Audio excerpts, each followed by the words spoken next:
नमस्ते सबैजनालाई। यो म यो पछिल्लो समय जुन शिक्षकहरूले आफ्नो मागहरू राखेर चाहिँ विद्यालय बन्द गरेर सडकमा आउनुभएको छ, त्यसको विषयमा केही कुराहरू राख्दैछु। शिक्षकहरूले जुन मागहरू राखेर सडकमा आउनुभएको छ, उहाँहरूको चाहिँ अडान चाहिँ के छ भने यो मागहरू ऐनमा नसमेटिन्जेलसम्म अथवा ऐन नबनाउन्जेलसम्म हामी विद्यालय जाँदैनौँ भन्ने एउटा माग चाहिँ रहेछ। अनि अब सरकारको पनि आफ्नो अडान रहेछ। अब जहाँसम्म बुझेसम्म सरकारले चाहिँ मागहरू पुरा गर्न सक्ने नसक्ने विषयमा चाहिँ हल्का चाहिँ सरकार पनि अब निर्णय गर्न सकिरहेको जस्तो मलाई लागेन। मलाई चाहिँ के लाग्यो भने यसले चाहिँ शिक्षक अथवा सरकार यो दुइटै चाहिँ जिम्मेवार नहुँदाखेरि त्यसको असर चाहिँ बालबालिकामा परिरहेछ।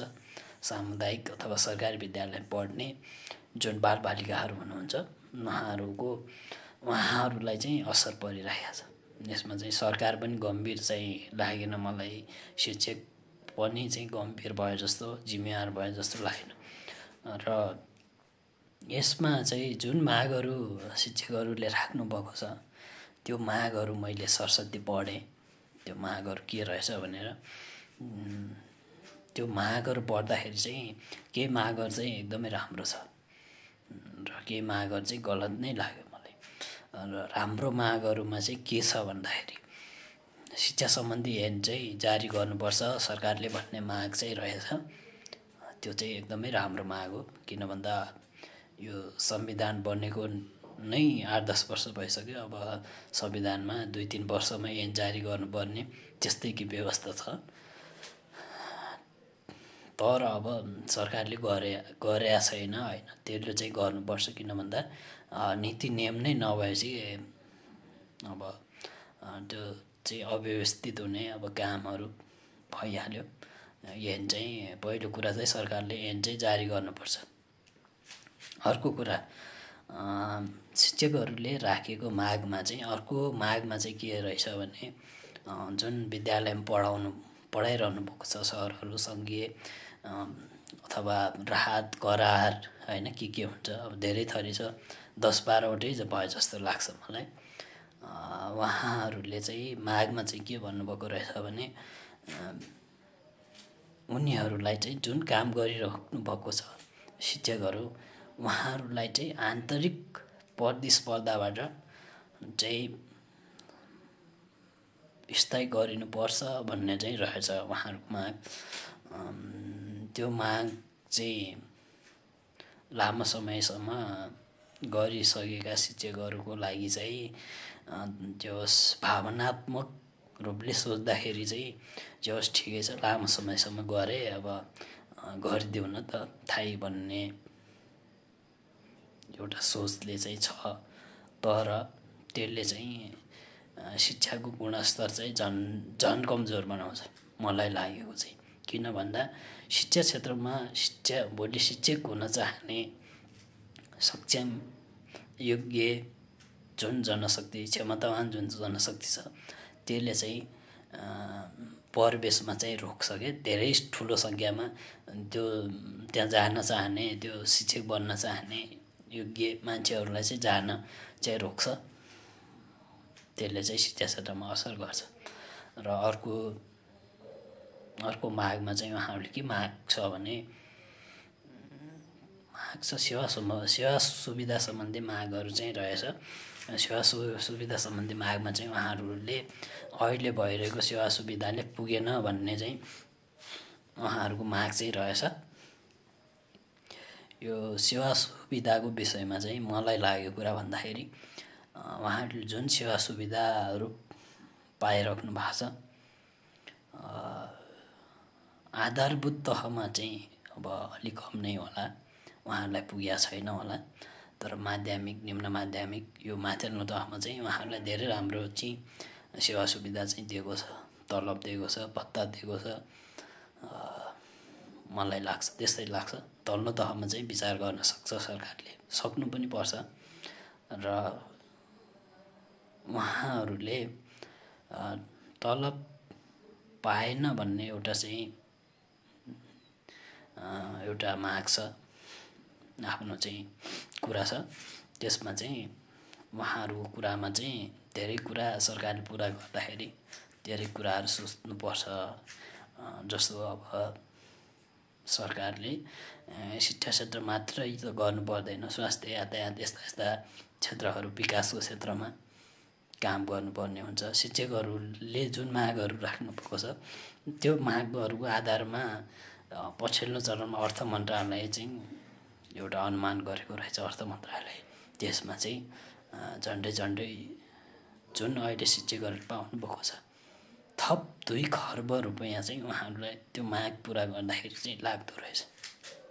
त्यसले चाहिँ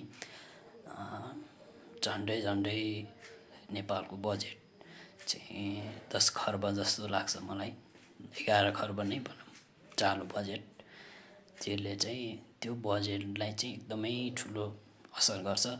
त्यो असर गर्नु भनेको शिक्षा क्षेत्र मात्र होइन, अन्य क्षेत्रमा, विकासको क्षेत्रमा, यातायातको क्षेत्रमा, सञ्चारको क्षेत्रमा अथवा अन्य जुन सेक्टरमा सरकारले काम गरिरहेछ त्यो सेक्टरलाई चाहिँ असर पर्छ। स्वास्थ्यमा पर्छ हैन, अब विकासमा पर्छ।